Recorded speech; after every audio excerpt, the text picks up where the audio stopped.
Assalamualaikum. In this video we are going to discuss about the ribosomes.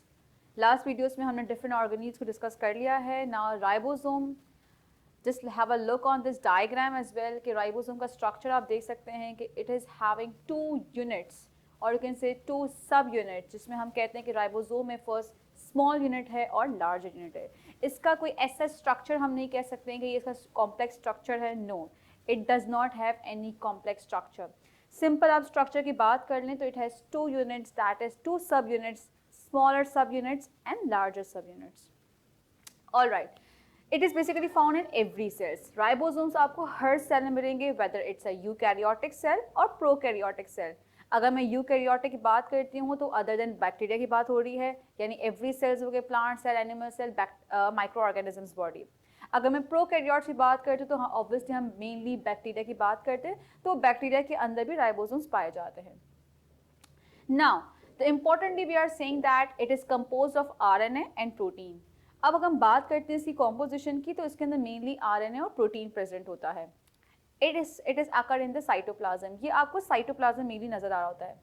A site of protein synthesis. कहते हैं कि ribosome जो है वो एक साइट है प्रोटीन सिंथेसिस की, बिकॉज राइबोसोम का मेन फंक्शन यही है कि it allow to make a protein for the to just fulfil the requirements of the cell. तो जहाँ जहाँ प्रोटीन को, जहाँ जहाँ सेल को प्रोटीन मिल रहा है तो आपको बात याद रखनी है कि वो राइबोसोम ही बना रहा है. So ribosome is a site of protein synthesis. All right, it में आकर सिंगली इन साइटोप्लाज्म, आपको कभी कभार वो अकेले साइटोप्लाज्म मिलते हैं, और में अटैच टू एंडोप्लाज्मिक रेटिकुलम, कि वो ये भी होता है कि जो रफ राइबोसोम्स होते हैं वो एंडोप्लाज्मिक रेटिकुलम के अंदर अटैच होते हैं. हमने डिस्कस किया था जब एंडोप्लाज्मिक रेटिकुलम के अंदर, जिसके अंदर टाइट थी राइबोसोम्स, रफ एंडोप्लाज्मिक रेटिकुलम, जिसमें हमने कहा था कि उनके अंदर राइबोसोम्स एम्बेडेड होते हैं, अटैच होते हैं उनके अंदर, उनकी फोल्डिंग्स के अंदर. तो ये वही कॉन्सेप्ट यहाँ पर आ रहा है कि राइबोसोम्स में अकर सिंगली इन साइटोप्लाज्म और में attach to the endoplasmic reticulum, तभी हम कहें that's why they are known as rough endoplasmic reticulum.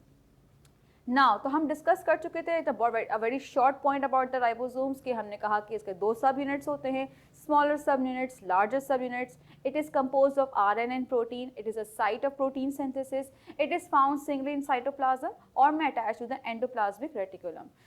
Yes, एक और बात मैंने डिस्कस की कि ribosomes found in every cell, whether it's a prokaryotic cell and eukaryotic cells, because ये साइट है प्रोटीन सिंथेसिस की, और प्रोटीन का काम हमें पता है कि ग्रोथ एंड रिपेयर में हेल्प कर रहा होता है. So ribosome is a very important organelle in every cell. So this was all about the structure and basic function of the ribosomes की जो प्रोटीन सिंथेसिस में काम करता है. Thank you so much. Allah.